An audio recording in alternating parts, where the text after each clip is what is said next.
এই যে দেখো বন্ধুরা, এগুলো কি বলো তো? বলো তো এটা কি? তোমরা কি কেউ জানো? তোমরা কিন্তু অনেকে জানো না এগুলো কি। আর যারা জানো তাদেরকে আমি কিছুই বলবো না, কিন্তু যারা জানো না সে তাদেরকে বলছি। এটা হলো কচুর ফুল।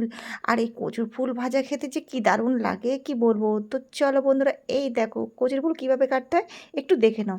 এই দেখো এইভাবে মুখটা ছাড়িয়ে নিয়ে পেছন দিকটা বাদ দিয়ে দিতে হবে। আর এই যে দেখো এইভাবে ঘুরিয়ে ঘুরিয়ে যা কেটে গেল রে। তো যাই হোক, তোমরা একটু ভালো করে একটু কাটবে। কেটে এইভাবে দেখো, এই যে ভেতরে এই যে ফুলটা থাকে না, ফুলটা এটা ফেলে দিতে হয়। এটা কিন্তু খায় না, এটা খেলে কিন্তু গাল চুলকাবে। যাই হোক, এই দেখো এরকম ছোট্ট ছোট্ট করে কেটে নেবে। আর কচুর ফুল যেগুলো এরকম সবুজ সবুজ আছে সেইগুলো তোমরা কাটবে। আর যেগুলো পেকে গেছে সেগুলো নেবে না, বাদ দিয়ে দেবে। এটা যেহেতু 2-3 দিন এনে রাখা হয়েছে বলে আর খড়ে পেকে গেছে। তো যাই হোক, এই দেখো ফুলগুলো, এই যে ভেতরে ফুলগুলো থাকে না, এগুলো ফেলে দেবে। আর পেছনটা একদম ফেলে দেবে, নেবে না। তো আজকে কিন্তু তোমাদের এই দারুণ সুন্দর কচুর ফুল ভাজা রেসিপিটা দেখাবো। তোমরা বাড়িতে একবার ট্রাই করে দেখবে, খুবই ভালো লাগবে খেতে এইভাবে। তো আমি কচুর ফুলগুলো গরম জলে একটু সেদ্ধ করে নিয়ে ফেলে দিয়েছি। আর এই দেখো চিংড়ি মাছ আছে, চিংড়ি মাছ দিয়ে এটা ভাজবো। কড়াইতে একটু তেল দিয়ে দিয়েছি, দেখো কড়াইটা গরম হয়ে গেছে। আর আমি এই যে দেখো একটু বড় বড় চিংড়ি মাছ কটা আলাদা করে রেখেছি, এগুলো একটু আলাদা ভেজে তুলে নেব। আর এগুলো সত্যি মানে যে চিংড়ি মাছ দিয়ে ভাজা করে খেতে হেভি লাগে।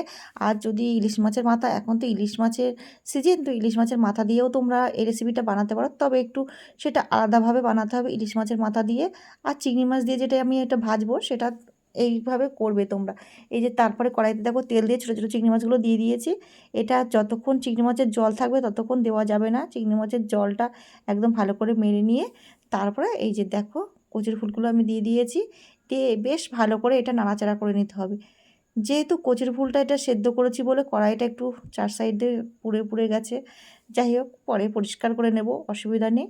আর বন্ধুরা তোমরা বাড়িতে কিন্তু একবার এইভাবে হলেও ট্রাই করে দেখবে, খুব ভালো লাগবে দেখে।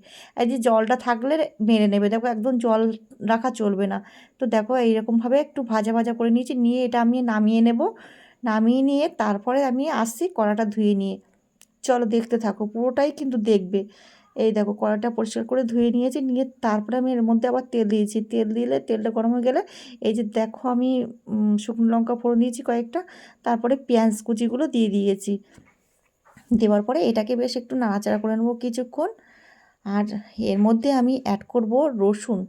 তো আমি খানিকটা রসুন আমি কুচি কুচি করে নিয়েছি। ছোটো ছোটো করে কুচি কুচি করে কেটে নিতে হবে। এই যে দেখো, এই যে কুচি কুচি করে নিয়েছি। এরপরে আমি দিয়ে দিয়েছি এর মধ্যে, দিয়ে এবার বেশ এটাকে লাল লাল করে ভেজে নিতে হবে। দেখো বন্ধুরা, এই যে তো আমার এটা প্রায় লাল লাল করে ভাজা হলে আমি কচুর ফুলগুলো এর মধ্যে দিয়ে দেবো। দেখো এবার লাল লাল হয়ে এসেছে। এইবার আমি এর মধ্যে কচুর ফুলগুলো দিয়ে দেবো। দিয়ে বেশ কিছুক্ষণ এটা নাড়াচাড়া করতে হবে, ভাজা ভাজা করতে হবে। এই যে দেখো। তো বন্ধুরা তোমরা বাড়িতে কিন্তু একবার হলেও এরকম ট্রাই করে দেখো, সত্যি অসাধারণ খেতে লাগবে, আর কিছুই লাগবে না। এই কচুর ফুল মানে ভাজা দিয়েই ভাত খাওয়া হয়ে যাবে পুরোটা। আর যদি আমার এই ভিডিওটা ভালো লেগে থাকে তাহলে কিন্তু অবশ্যই একটা লাইক কমেন্ট শেয়ার করতে ভুলো না। চুপি চুপি একটা কথা বলছি, শুনে যাও। চ্যানেলটাকে যেন একদম সাবস্ক্রাইব করতে ভুলো না। কেন জানো? কারণ আমার নিত্য নতুন রেসিপিগুলো সবার আগে যেন তোমাদের কাছে পৌঁছে যায়, সবার আগে যেন তোমরা দেখতে পাও।